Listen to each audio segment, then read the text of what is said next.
Hello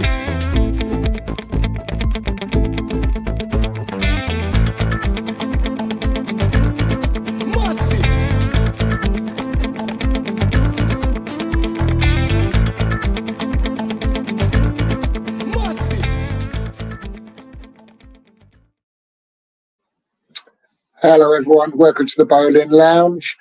I'm Jeff.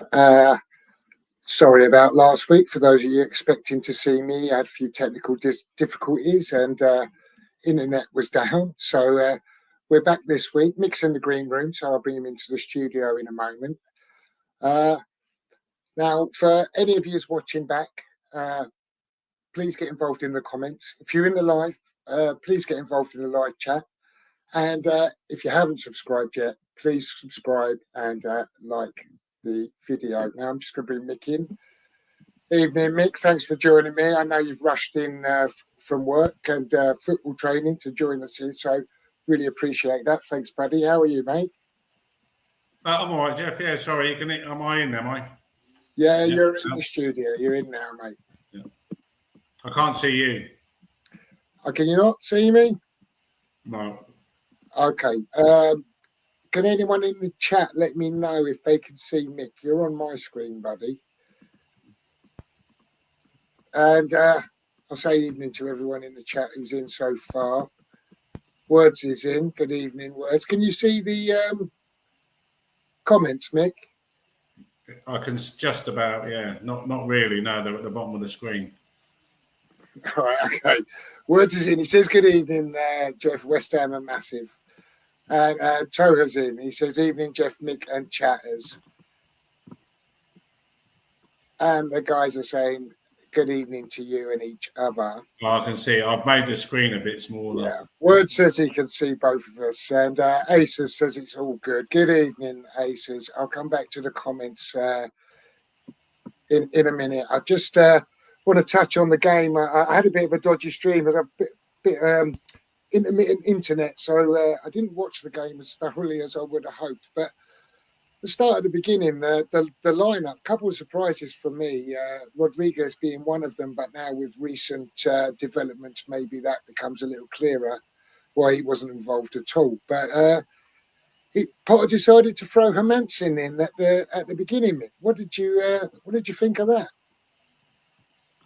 Are you speaking to me there, Jeff? Because I'm asking you what your opinion is, yeah, mate. Sorry, Jeff. I'm really. I can't see you, and I can barely hear you. I can't tell you. I'll do, Mick. I'll take you out the studio and pop yourself back in, mate. See if it's any better. All right. All right. I'll take you out just now.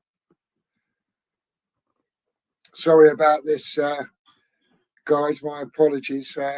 In the meantime, let us know what your thoughts were on Hermansen's evening, Terry. Good to see you in, mate. Hermansen being picked over Areola.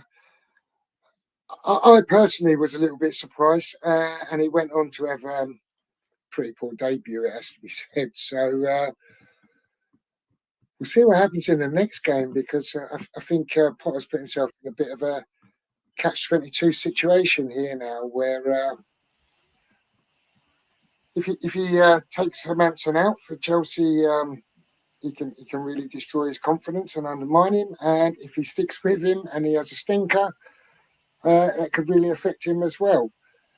Mick, can you hear and see me now, mate? I can't see you, and you're like a Dalek. Oh dear, this is not good. It could be me, Jeff. Let me see if I can change something. I'll come back to you. Okay. Yeah, so that's my thoughts on that. He had a poor game, and now I think Potter's got real big decision to make coming up on Friday. Rodriguez, the other surprise, I think, for most of us, probably expected to see Potts. We've seen him most the way through the pre-season. Perhaps he decided to shield Potts and say, it's going to be a cauldron, and first game of the season, throwing him in, a bit worried about that.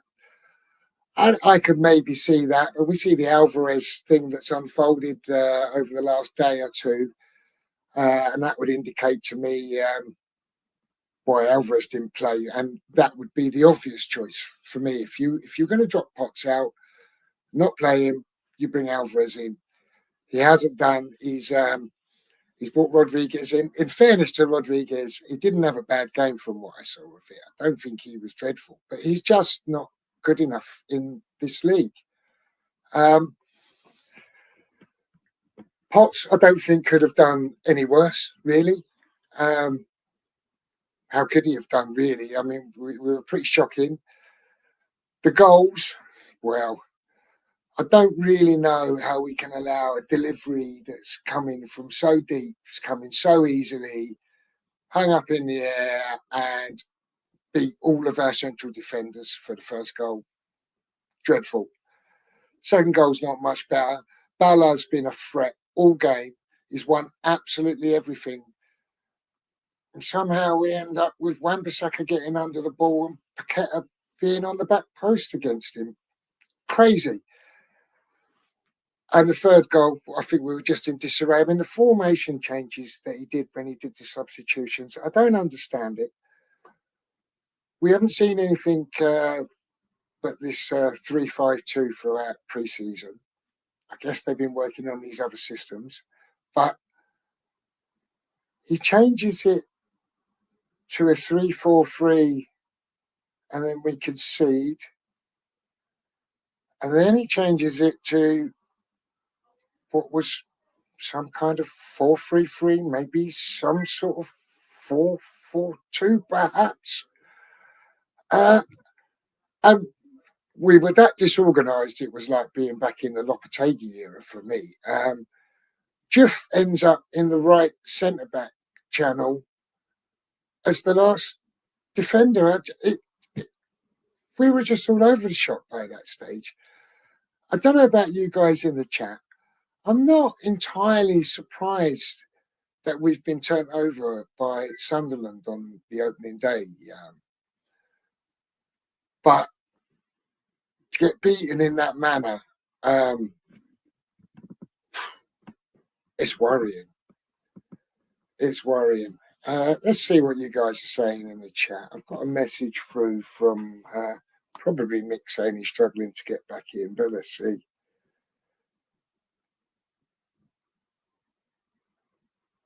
Okay. Mick's having problems with his internet tonight, so I'm not sure we're going to see him. Hopefully, Tony will be joining us shortly. So, Toa says, let's see if Potter decides to be stubborn and pick the same 11. I half respect it. Yeah, if Alvarez goes, I don't know. I mean, does Pot if he's not played Potts at Sunderland because it's opening day and he's a bit worried about it being a cauldron, then and he's shielding him, does he not play Potts on Friday because he has to shield him in a big London derby opening home fixture? I don't know if that's his logic. Then he has to. So Alvarez is likely gone. So I think Guido has to play. And then if we look at, I don't know what anyone else thinks, but for me, I don't see him changing formation to start the game. So I think we're still looking at that 5-3-5-2 formation. I think Fulcrum and Bowen are pretty nailed on. Can't see what else he does with the midfield. He can swap Souček for Ward-Prowse. But that's about it. Don't see him bringing Irving in. And he's on the verge of leaving, apparently. Centre halves look dodgy. He could change one of them. He brings in Mavropanos. That's it. Who's he swap out? Maybe Kilman. I thought Kilman had a pretty poor game, actually. Not convinced by Agard. Goalkeeper, big decision. Wing backs stay the same. I think we could probably see the same 11, Toho. I wouldn't be surprised. Well, it says, I think he was heavily let down by the defence for 2 goals, but one was on him. I guess you're referring to the goalkeeper, their words. Yeah, question marks as to whether he could do better with the first header, whether Areola would have saved it. Open for debate, I guess. But the third goal, I think he's got to save that. He's got to save that for me. He didn't look convincing in other parts of the game. He sort of flapped at a couple of things. At times he looked a bit assured with his feet, I thought. And at other times he shanked a few and made some ropey passes. So we'll see. But maybe nerves involved. He's hardly in the door, and he's been thrown in the deep end there. Would have hoped better for him, but we'll see. We'll see. Hopefully he is better than he's shown so far. Okay, yeah. Let me see where we are. Terence says he didn't concede bad goals and our defence was a joke. I do agree that our defence was a joke. Thought really poor. I think the third goal is a bad goal for Hermanson, though, Terence. I do think he needs to save that.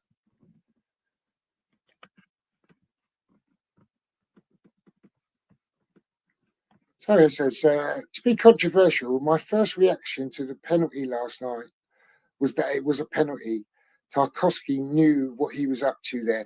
You'll have to forgive me here. I didn't watch that last night. I watched the last 20 minutes of the first half of that game, and I'll be honest, I was like, okay, this is a typical Moyes Everton performance, and I'm not sure I can sit through another 45 minutes of it.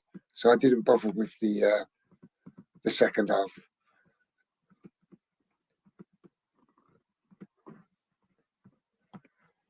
Tony says, evening, Jess. I'm having the same problem with internet 2 days in a row now. Okay, no problem, Tony.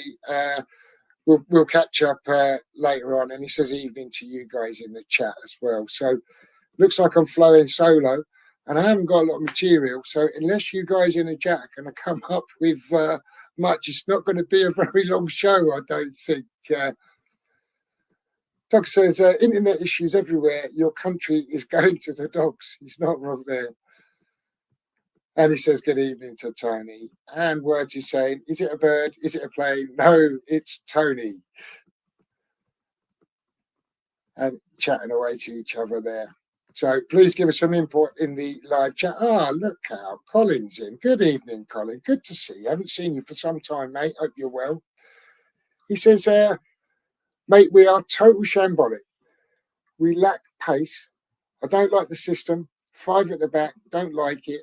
I feel we should play 3 up front. I was actually expecting us to get beat for we're not good. Well, I totally agree with you on the system. I don't like the system. I don't know too many people who do. I don't like this 5 at the back. I think we should play 4 at the back. I don't think we're good enough to not have 5 through the middle, 5 through midfield. So we have to do that. I wouldn't mind even a 4-1-4-1. I don't mind a 4-2-3-1. However you want to chop it up. I'm not really against it. I'd just rather have 4 at the back. I'd rather get Bowen out in a natural position. I'd rather get it so that we can use a Guilherme or a Somerville in a wide position, gets a bit more natural width. I've got no problem with what's wrong with having Jif, Wan-Bissaka, Bowen and Somerville, for example, working the flanks down that side. I think it'd be great. But doesn't look like the manager sees it that way. He seems pretty married to this system that he's got, and no one seems to see the benefits of it. And rumours are right. A lot of the players don't. I don't know if that's a bit of mischief making or not. Let me know what you think about that as well.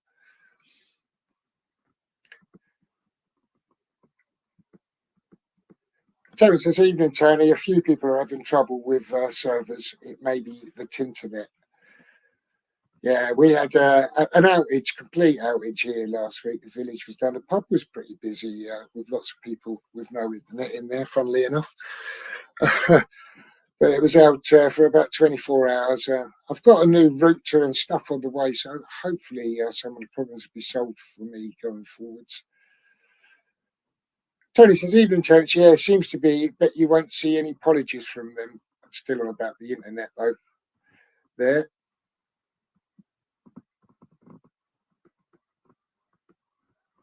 I'll just scroll past that comment and I can't read the small screen. So,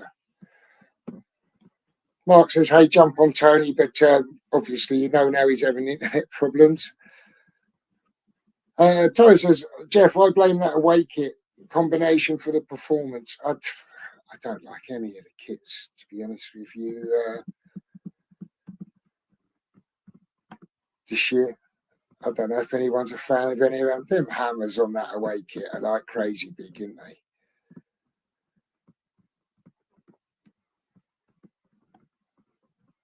they? Mark says we need two wingers and a striker for sure. Yeah, the only problem is with the one up top is, I'm not sure that a Fulkrug or a Wilson is really equipped to play that role.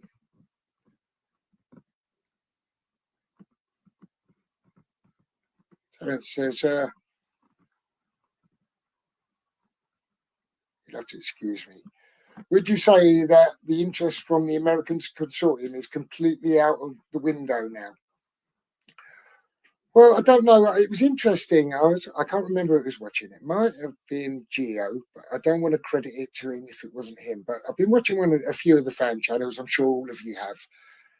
And one of the things that was mentioned on one of them was about Brady going out to America and probably trying to drum up American investors. And that, for me, absolutely makes sense with the gold estate up for grabs. So I'm not sure that there's going to be a complete buyout, but I would imagine that from Brady's perspective, she's trying to punt the gold shares out to an American investor. I wouldn't be surprised about that. Trouble is with the structure of our club, who wants to come in and play a bit part like Kretinsky, unless they've got no interest, which I'm increasingly convinced that he hasn't. He's just pumps some money in, and when he's good and ready, he'll take it out and find profit. And I don't think he gives a monkey's about West Ham or what happens to it, as long as his investment's growing. And Torres says, if we bypass Friday's game and move forward to the cup game, do you see us getting past Wolves? I am hoping for a cup run distraction. I would love a cup run distraction. I spoke last Thursday on Tony's stream with Budgie, mentioning that actually I'm not too hung up on league positioning as much as perhaps some.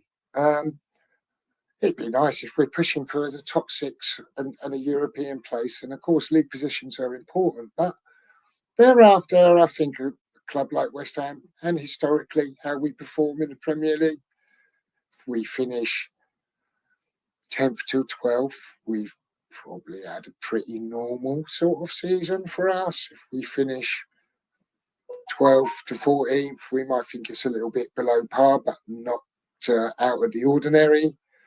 And if we start dropping below that, then we get worried about relegation. But I'll be honest with you, I'd take 12th to 14th place finish and a couple of really good cup runs, get to a final, maybe win a cup. Absolutely love that. That'd be a good season for me, if I'm honest. We'd be back in Europe. That would be something. That says, I think a manager playing a defensive style won't get the fans on board from the start. He needs to get the team playing well and winning points, but Potter failed to deliver his own defensive game. Yeah, and here's the thing. What I did see of the game and the parts of it I did see, it looked to me at times that Sunderland were actually quite happy to give us the ball and drop in, and we weren't really able to hurt them. We didn't really try that hard a lot of the time. But again, it's that lack of pace, moving the ball. We don't have anyone who wants to carry it, apart from Bowen. Bowen will run with the ball.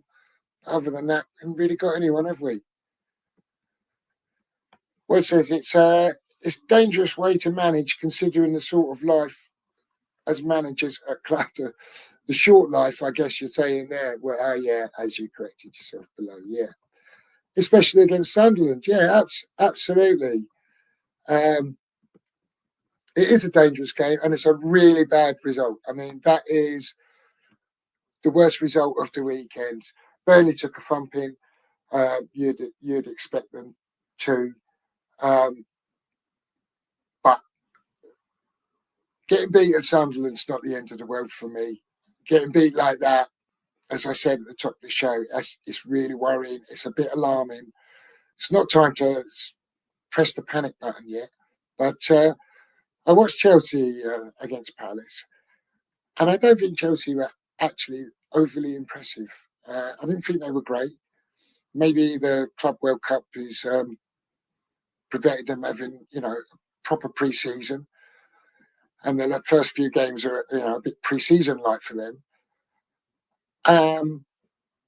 But I do think Palace are a decent side, and I don't think we're anywhere near as organised or anywhere near as dangerous, really, as Palace are. So I'm struggling to see a positive result on Friday at the moment, and I'm going on Friday, so I'll get to see whatever unfolds firsthand. So let's hope I'm pleasantly surprised and we can be singing "Stick Your Blue Flag Right Up Their Arse."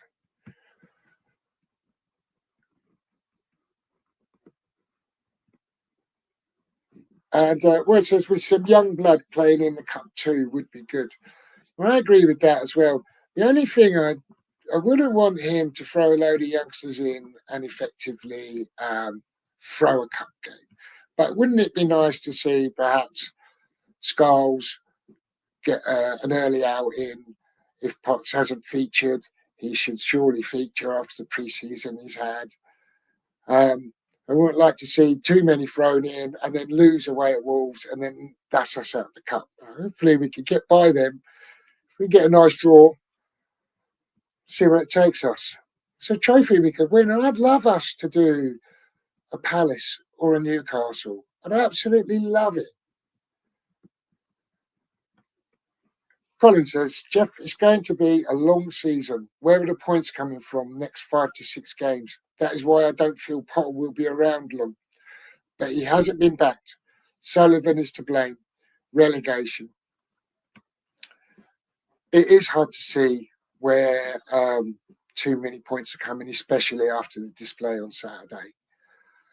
I'm not sure on the Potter thing whether he will be around long or not. I don't know what the definition of long is. Here's my thoughts on that, really. I did a thing in the thumbnail. I put Steve Cooper and Sean Dyche on the thumbnail, but I'm not starting any Potter out campaign. It was a bit tongue-in-cheek, but that's kind of my point to those that are thinking that Potter's going to go or he needs to go. This is going to be a replacement or someone very much like it.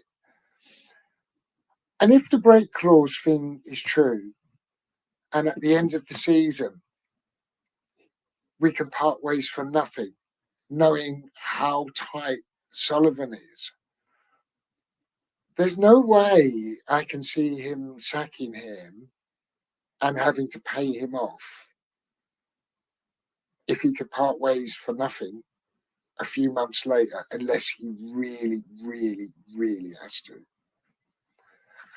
And I totally agree. I don't really think Potter's been backed, and Sullivan is to blame. And we genuinely do look like we could be in threat of relegation. I haven't really. I've watched YouTube over the summer.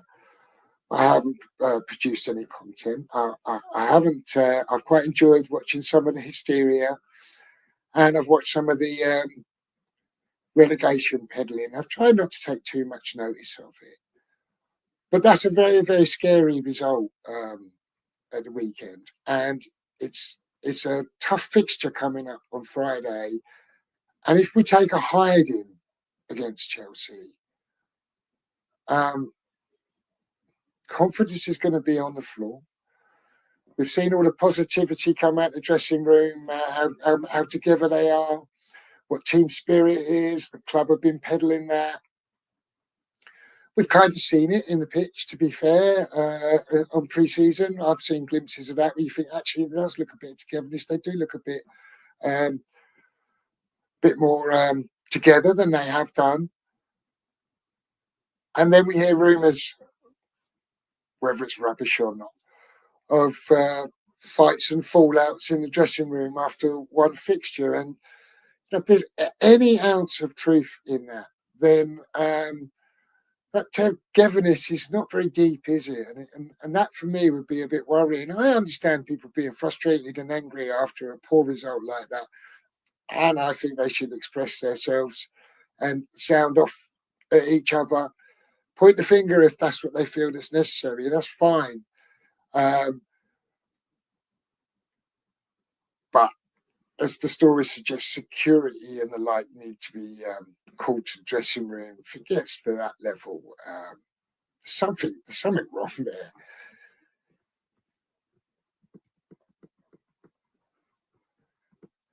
And Mark says, I guess you're talking about the cup run and winning a cup thing, sneaking back into Europe. Yeah, I mean, I don't think we'll have snuck back into Europe though, Mark. If we win a cup, we'll have earned our right to be in Europe. My take on Alvarez potentially leaving. I think it's clear Potter doesn't fancy him. I don't think they've got along, whether it's a personality clash or otherwise, since he's come in the door. I think it was very, very telling that he didn't play at all on Saturday. And in my opinion, he should have been starting. But it's clear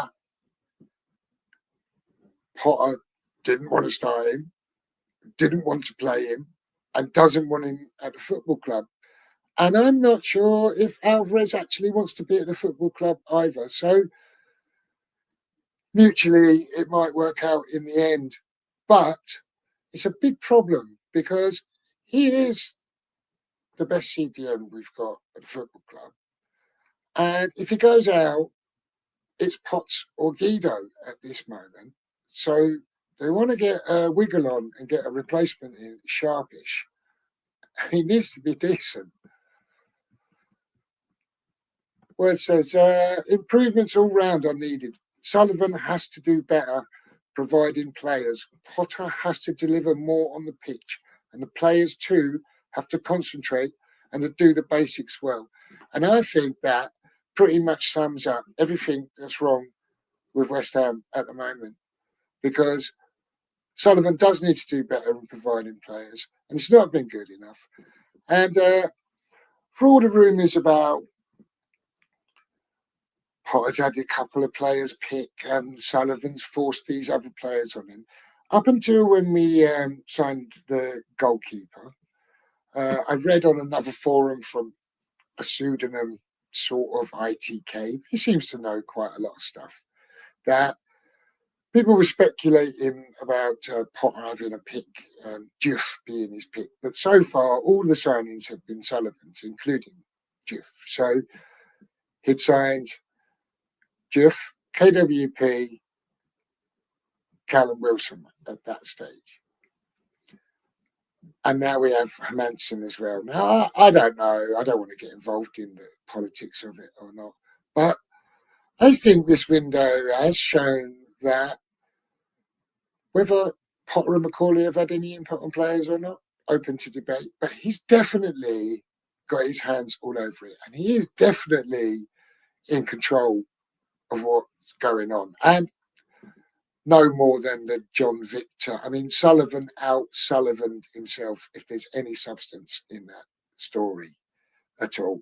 So, yeah, I don't think there's any doubt about Salah's involvement, and he does need to do better. And he needs to provide Potter with better ammunition.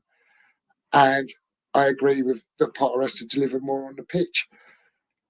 I don't know what's going on with the players because concentration does seem to be a thing. I mean, AWB seems to have started the season a bit slow for me. He was Hammer of the Year last year, absolutely well deserved. But they all just look a little bit out of sorts. Kilman looks like a Mavropanos mistake's going to happen in him any minute. And Agard, I'm not convinced with Agard in the Premier League. So I don't know. Tadebo's fitness still looks under question, and yeah, none of them look strong enough. It's a worry. Thomas says it does seem to be a recurring theme that under Potter, West Ham can only play well for one half of football, max. Do you know, to be honest, I think it's been a recurring theme at West Ham for a long time. We used to moan about that with Moyes sometimes. In fact, I used to moan about it under Redknapp. Says, no worries, Jeff. Brownhill will fill the void Alvarez leaves. Yes, and I actually am expecting Brownhill to come in at some stage. It's a typical. We just touched on how involved Sullivan is in the window, and that is typical. Kind of like sniffed around him before. He's the sort of I can get him, eventually get him. I wouldn't actually be completely against Brownhill being as a squad player. So if Guido leaves, Alvarez leaves, Irvin leaves, for example, and Brownhill ends up filling one of those squad places, I think we could actually do worse. I feel similar about KWP, to be honest with you. I think it's got Sally's mitts all over it, but I'm not against the player. I think it's a good signing for us. I think he can compete, and he's definitely good cover. So I think Brownhill could fall into that category. My worry is that Brownhill is going to be among the best that we have and going to have to be in the first 11.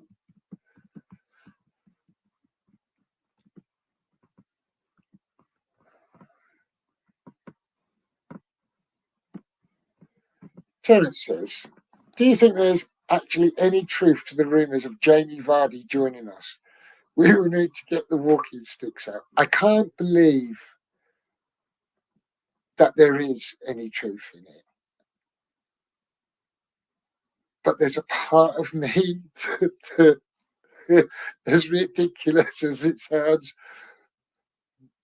wouldn't even be shocked or surprised if it actually happened. It would be incredible if we had Vardy, Wilson, and Fulkrug as strikers. It would be. It's got to be record breaking if that happens. And Tara says he'd still be the quickest member of the squad if he joins Terence. And I don't know if he'd be the quickest member of the squad, but he'd definitely be the quickest member of the strike force. That's for sure. And Terence is laughing about that. Okay, Mark says expect 3 at the back, but do a 3-4-3. Your thoughts? Well, I don't think we've got the midfield. I guess you're saying playing like Juff and Wan-Bissaka in the wide roles, but I don't think we've got 2 midfielders that can do the job. This is why I think we need 3 midfielders centrally. That's why if you go 4-1-4-1, you can have that sort of little triangle. You can do it with a 4-5-2 or 4-2-3-1, however you want to do it. But I don't think we can have two of our midfielders. Just they could cover the ground. That's my thoughts. But everyone else, put your thoughts in. Let me know what you think about that. And Joe says he just doesn't understand any formation these days. And Max is supposedly getting a midfielder from Lille, Lukaku, 20 years old. Yeah, I saw the rumours circling this evening about that. He had a good game against us. I don't know anything about him other than he played against us. I watched that game.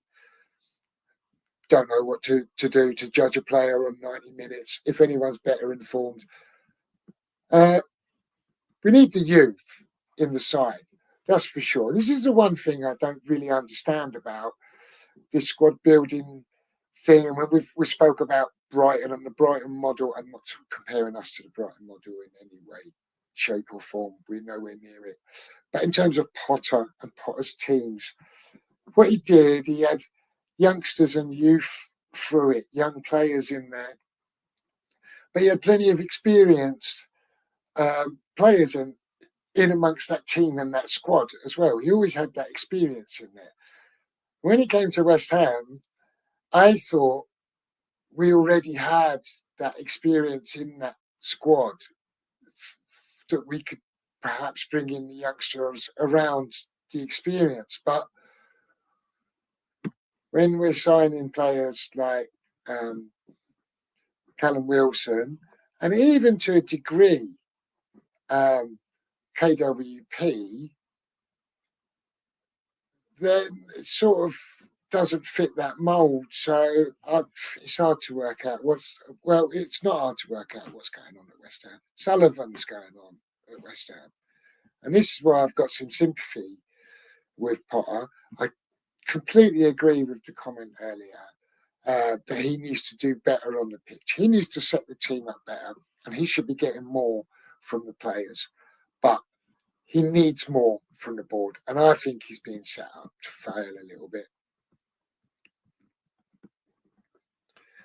Make West Ham great. Good evening. Says 3-4-3 doesn't work. Get back to 4-3-3. 4-3-3 is okay for me because the way I look at it, if we play a 4-5-1, it springs to a 4-3-3 when we're in attack. So it's sort of like a 4-5-1 for me is like a 4-3-3 in a possession, a 4-5-1 out of possession. So I kind of agree with that. I'm much happier with that sort of formation. And it looks like everyone's in agreement there. And Mark says Potter will play free at the back. Just saying, I agree. He will play free at the back. I'd much prefer us in a 4. But it doesn't look like we're going to see it.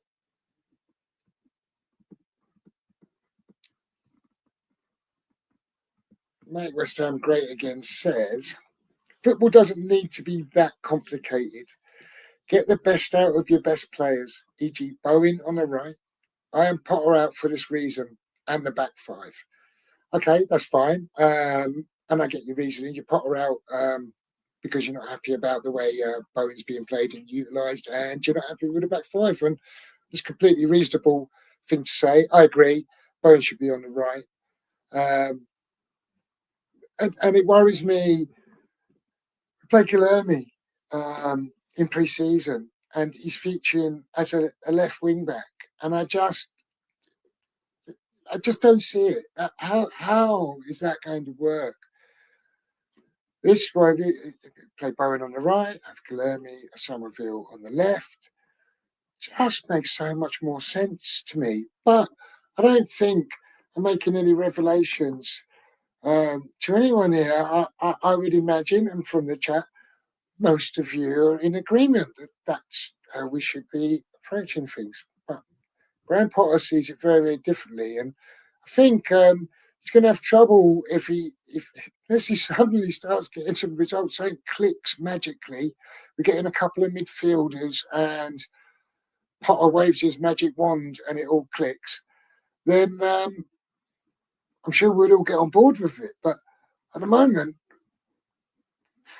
I think he's swimming against the tide a little bit. But again, I'm not Potter out for the reasons I put on my thumbnail.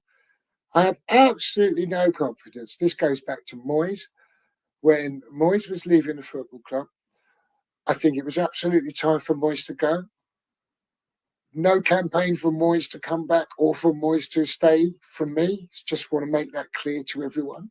But I had absolutely no confidence in who the board would recruit. They put Lopetegui in place. We've now got Potter. I feel like for Potter, there's almost been a little bit of an underlying Potter out element since the day he walked into the door. I think that's a little bit harsh. I think over the time he's been here, that's the disgruntlement has grown amongst fans because he hasn't really shown anything to get anyone excited. And I can absolutely understand that. But my absolute fear is that we end up with Sean Dyche, Steve Cooper, someone like that, because they'll leave him out the door and they'll get someone free and cheap and Premier League proven. And I don't think that's the way forward. I'd rather have Potter here for this season. And I'd rather, if he's going to fail, not get us relegated, Graham. Don't do that. But if he's going to fail and finish 15th, 16th, and then we're going to implement the break clause if it exists. And he can go for nothing. And they know they're going to do that. And they can put their time and effort into actually recruiting a good manager to do a good job at West Ham United. I'd rather see that. I'd rather suffer a season like that. I don't have any faith that that's what's going to happen because really that's the process they had when Moyes departed to say, okay, we've got time to make our decision and identify the right guy. And they came up with Lopetegui. But I think Sullivan doesn't fancy Potter. I think he's not making his life easy to be that successful at West Ham at the moment. But we'll see when the window slams shut what tools he's got. But give us your thoughts on that and let me know what you think. If you're Potter out, if you're in the chat, let us know. If you want to use the comments, let us know. Let us know your reasons why. Mark says we should experiment with different formations in case we need to change a game. Completely agree with that, Mark. Only problem I've got with this is we kind of changed formation a couple of times in that Sunderland game. And I thought we looked absolutely shambolic when we did it. And that's a little bit worrying that if the system that we've worked so hard on is not working, that the system that's the fullback is quite as bad as it was on Saturday because we haven't got that much time to fix it before we're really in trouble if we don't pick up. West Ham, make West Ham great again. Says Potter is putting his philosophy over the talents of the squad. I think I can't disagree with that. He seems we've complained about stubborn managers in the past, and I think at the moment Potter is looking like a very, very stubborn manager. Like this is my system. This is what we'll do. Got no flexibility about it, and yeah, I don't think that's going to be good for us. Colin says, Jeff, I don't see us buying much in the rest of this transfer window. For me, we need a new centre-back, two new mid, one box-to-box and one CDM, and a young, dynamic, quick centre-forward to save the season. Wouldn't disagree with that. I have concerns at centre-back. just don't think we've got that much recruitment in us. What you've listed, I don't disagree with anything you've said there. I guess we've got a couple of loan slots that can be taken up that haven't been taken up yet. I have concerns over centre back as well, Colin. I think we're a bit light there. I'm dying for someone to come in that can dominate that 18-yard box and head the ball. We desperately need a centre back like that. And maybe an Agard or a Kilman or a Debo could play alongside or in a free of a centre back like that. But I don't think we have one. People say Mavropanos is the best centre back in the air that we've got. Maybe he is, but I don't think he's good enough. I don't think he dominates the box the way we need. We definitely need two midfielders, no question. Agree with what you've said there. And a young, dynamic, quick centre forward. This is one of the reasons I was so disappointed in the signing of Callum Wilson. I've got plenty of reasons. If anyone watched the show on Tony's channel on Thursday, I had them there. But as a quick summary, he's knocked us back on a number of occasions. He's taken the piss out of us. He's always injured. He's over the hill. He always scores against us and thoroughly enjoys it. It pisses you off. That's his job. I can't knock him for that. And now we're going to be his pension fund. And he's taken Antonio's place. But to be fair, I don't think Antonio should be at the football club either. But if it was an either-or situation, I'd rather have a fit Antonio that has got the years and the dedication to West Ham under his belt than pension fund Callum Wilson, who's going to get injured and just wants his pay packet. He's not here for West Ham, is he? If he scores goals, I'll cheer him. But it sticks in my throat a little bit. And I would have preferred, for me personally, if we could have got Hoyland on loan, I would have preferred to see a character like that. Other people might have other preferences, but I would like to see him. But I'll use him as an example. I think he's a young, quick striker. He could. I think if we gave him service, he'd score goals. We don't give any strikers service, so he probably wouldn't score any goals. I think that's part of the reason he hasn't scored goals at Man United. He doesn't get enough service. But we've got a couple of loans we can get, and maybe we sign one more permanent or something like that. 3 players coming in. Don't know if it's enough. We need to see at the end of the window. Word says wing backs need to push up when we're pressing. We either press as a team or sit back in 2 rows. Against Sunderland, we mix both of it and failed. Yeah, I agree. And the trouble is, what happens when the wing backs drop in and then we narrow in midfield, and then there's space that with too much space down the sides in midfield, and then if the wing backs push up, the space behind them. So for me, it's all about system. I don't like it. I don't think we're well equipped to play that way.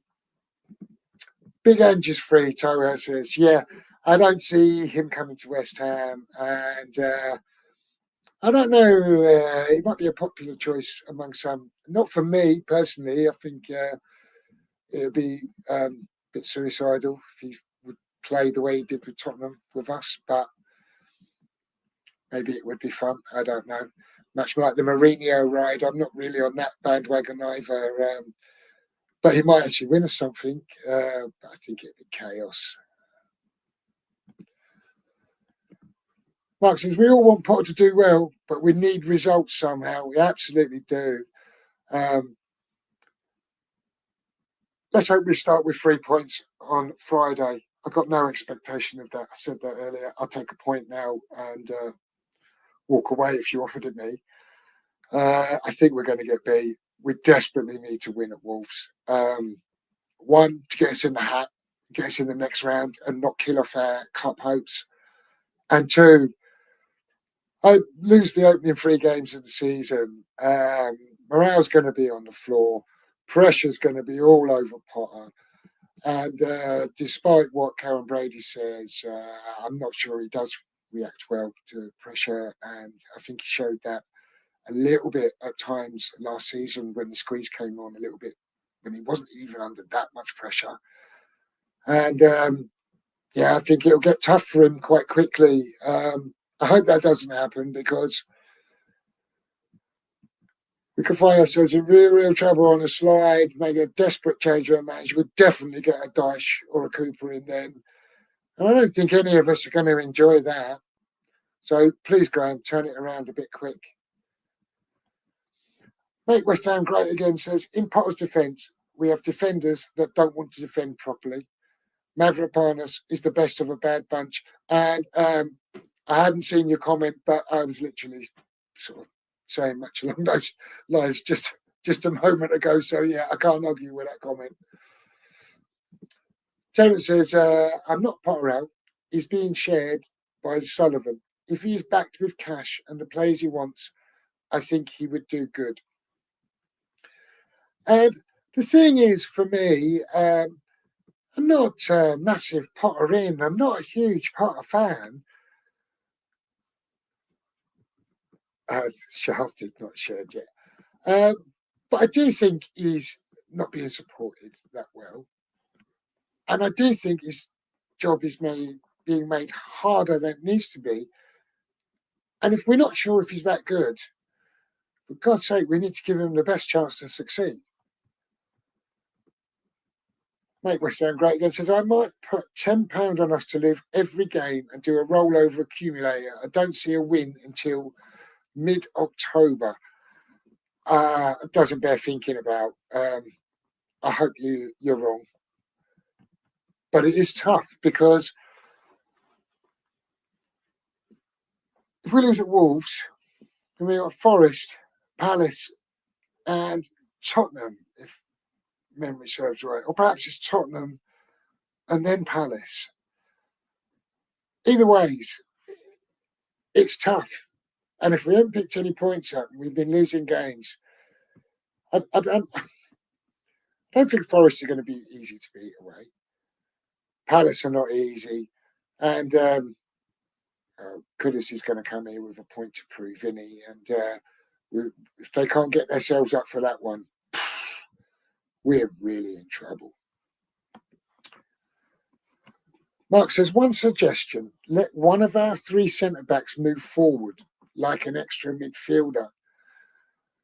Do you know the thing about our 3 centre-backs? Is they're all, as you've just put in there, stepping up with the ball, they're all actually good with the ball at their feet. Kilman can play a little bit. Agard's good with the ball at his feet. Tadiba's good with the ball at his feet. But I'm not sure, actually. And I've heard it said before about, Tadiba, what about using him as a CDM? I'm not sure about that. I'm not sure Tadiba's got the legs for midfield anyway. I think Kilman will get caught out in midfield. He seems to get caught out at centre half.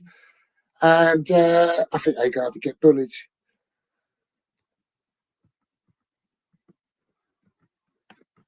Word says, Terence, when I read shared, I was thinking he was passed around at Sullivan's basement pies. And mate, West Ham great again says, we can't press teams with JBWP and Rodriguez in midfield. And yes, we absolutely can't. And to be fair, we can't even do it with Alvarez in the field. If you cast your mind back to last season, and Alvarez tried charging up every time he had to turn around to chase the ball, he could never get in there. So, to be fair, I think Alvarez is a bit don't go over the halfway line.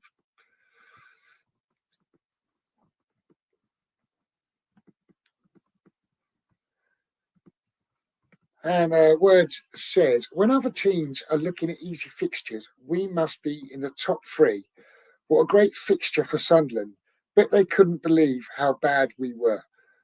I think it's hard to argue with. I do think when Sunderland came up and looked at West Ham at home opening day, they probably thought, that's okay. they're likely to have a soft underbelly. We did at Forest. It's the sort of thing West Ham do. Not even just this West Ham team. It's just like a West Ham thing to do. I tell you what, we'd have got beat at Leeds. If we had gone at Leeds, we'd have got beat by Leeds. Probably wouldn't have needed a penalty to beat us either. We wouldn't have coped up there. They'd have liked to draw. They'd have liked us first home game. Yeah, I do think teams probably do look. I don't know if all teams look forward to us, but I do think for some teams they look at us and think, yeah, no, West Ham, that'll do nicely, thank you.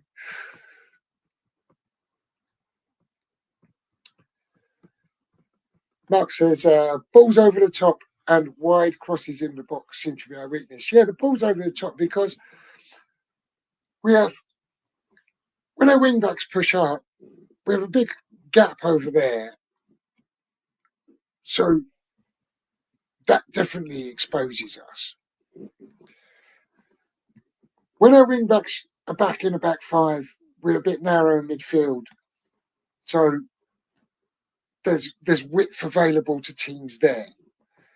And when the ball comes in, and I'm sure I'm not alone, I'm sure you're all with me, or maybe you're not all with me. Some of you might disagree, but I don't think any of our centre-backs are good enough. We do not have a dominant centre-back in our 18-yard box. All the opposite, no wonder we don't score any corners. Can't win a header in our own box, never mind the opposition box. It's that for me is a big worry. I think teams must have looked at us and think, just cross it. And I can't believe, I don't want to pick on him, but I was shocked at how small Hermansen looked. And I thought to myself, my God, we've got 3 centre-backs here that can't head a ball, and then we've got a little keeper behind them. That's a little bit worrying for me. But we'll see what happens. But I think it's scary. And here's the thing.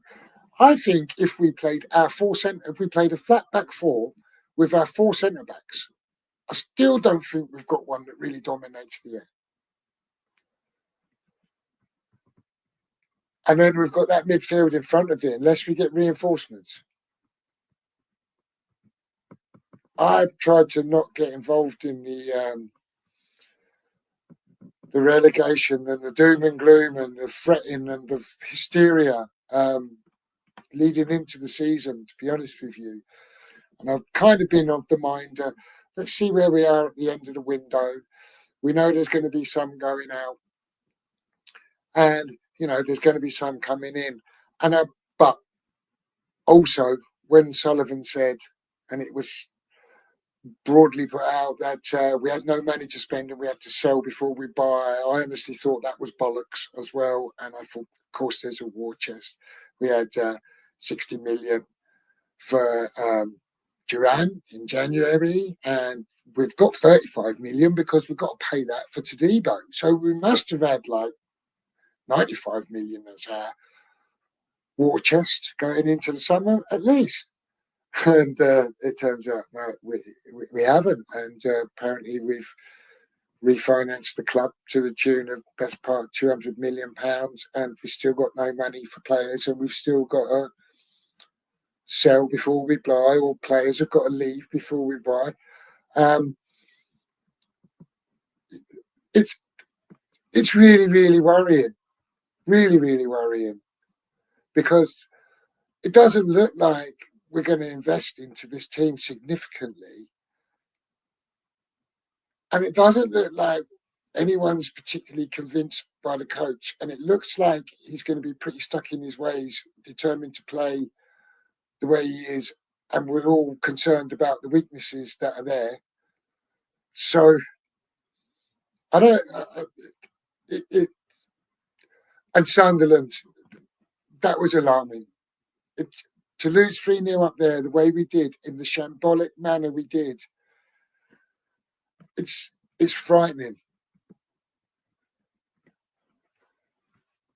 Make West Ham great again says, letting us have the ball is also a weakness.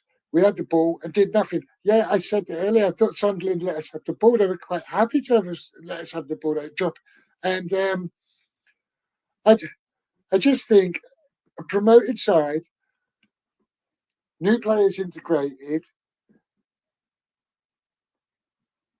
and we didn't really look like hurting them at all. We're going to come up against much more seasoned, experienced, established defences. If we can't trouble Sunderland in any way, where are the goals coming from? I mean, Bowen and Fulkrug scoring goals in pre-season, I was encouraged by that. Okay, creating minimal chances, but at least the strikers are scoring. Didn't look like scoring at Sunderland, really. Best chance we had fell to Jiff, and probably man of the match blocked that, didn't he? He had a great game, I thought, Ballard. Tip my hat to him. Make West Ham great again says, this reminds me of 2003 season, soft at the back. I think we are soft at the back. Word says, the child fan in me is optimistic, so I'm hanging on to that right now. I think I am as well. In fact, I think I have been doing that all through the summer. Just like, be all right. Wait till the season comes, it'll be all right. I know that's kind of not true, but I think that's the space that I've been in. And when the opening Saturday came around, and reality's kind of bit pretty hard. Make West Ham great again says, to be fair, Colin, it was bad last season, so I don't think it's hysteria. Yeah, it was bad last year. But I don't think it was quite as bad. Well, the football was bad, the results were bad, but I don't think we were ever in the relegation battle that the picture liked to be painted. And it was proven so in the end by the difference in points.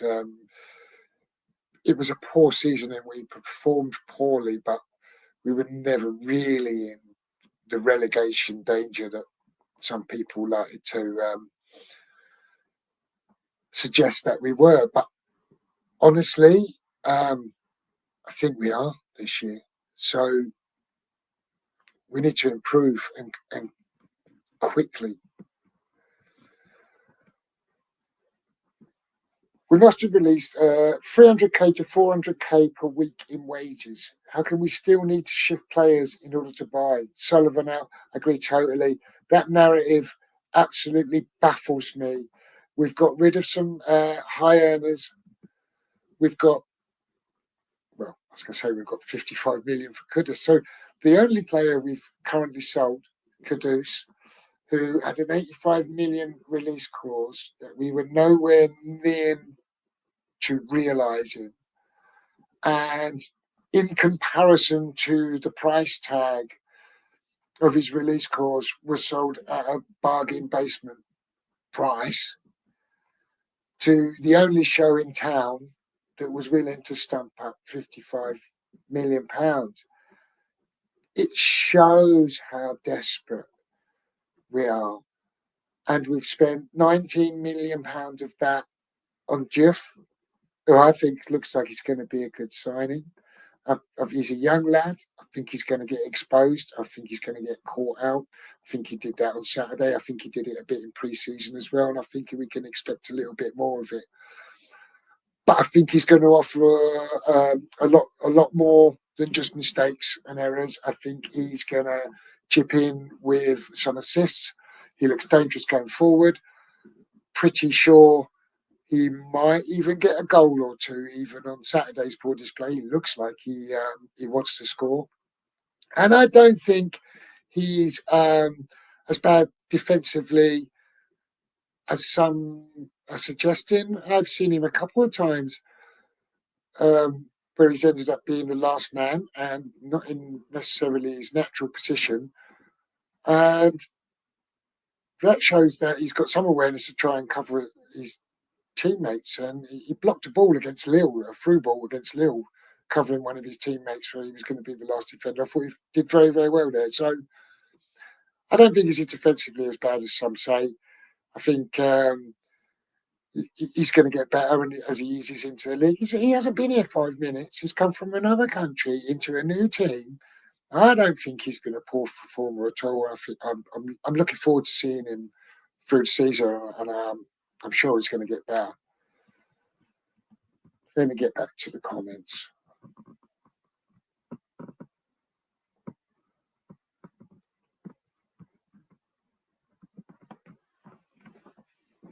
Colin's asking, what are these loans for that Sully's taking out? Why are we getting involved with a dodgy company? And my answer is, Colin, I've absolutely no idea. But it absolutely doesn't look like it's getting invested into the team. And so what is it for? It's a huge question. I'd love to know the answer to.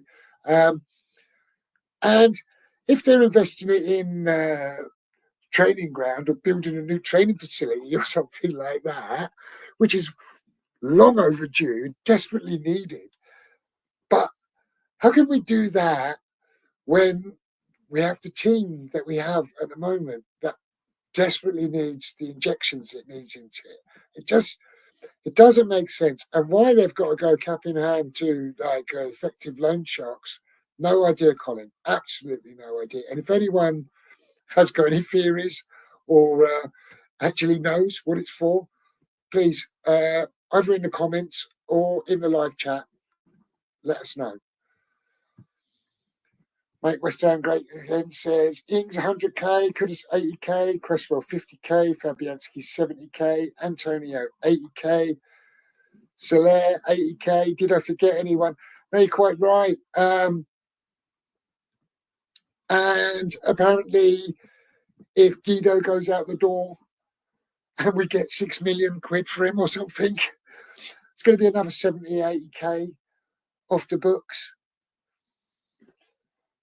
I just, it's the spin, and it's the board spin. Send out the narrative, say it enough times, it becomes the truth. People will believe it. But most of us have heard it so many times before that we're not falling for it. Kufau wasn't on big money though, so in terms of wage savings, it wasn't huge. But yes, he's out the door as well. And this, I've got to the end of the comments, and this seems like a good way to bring the show to an end because I've been on for over an hour on my own. I feel like I've done quite well. Thomas says, do you think Budgie is feeling bad that we missed out on Ramsdale? I think Togs, I imagine he's probably crying himself to sleep over the fact that he's ended up at Newcastle and not at the London Stadium. Actually, on all jokes aside, I think it'd be interesting to see how Ramsdale gets on at Newcastle this year, see how much game time he gets and what performances he puts in. I'm not in the hate group of against Ramsdale. I don't think he's nearly as bad as some like to say. And I wouldn't have been devastated if he'd have come to West Ham, if I'm perfectly honest. And I'm equally not upset that he hasn't. Although I might be if Hermanson keeps playing the way he did on Saturday. So yeah, it'd be interesting to see what happens on a side note with Ramsdale this season. And finally, Make West Ham Great Again says, we are getting a loan shark credit card because football clubs are high risk to lend to. No one else will lend to us. Maybe you're right. Maybe you're right. And on that note, I am going to say good evening because I'm desperate to get a drink. I feel like I've done quite well solo. So thank you all for joining me after a long break. And hopefully you'll join us again next week. And if you are not subscribed, as I said at the top of the show, please do take the time to subscribe. It is free. Don't charge for any content. No one will pay for it anyway. So if you could like the stream as well, that would be great. And until next week, Come on, you odds.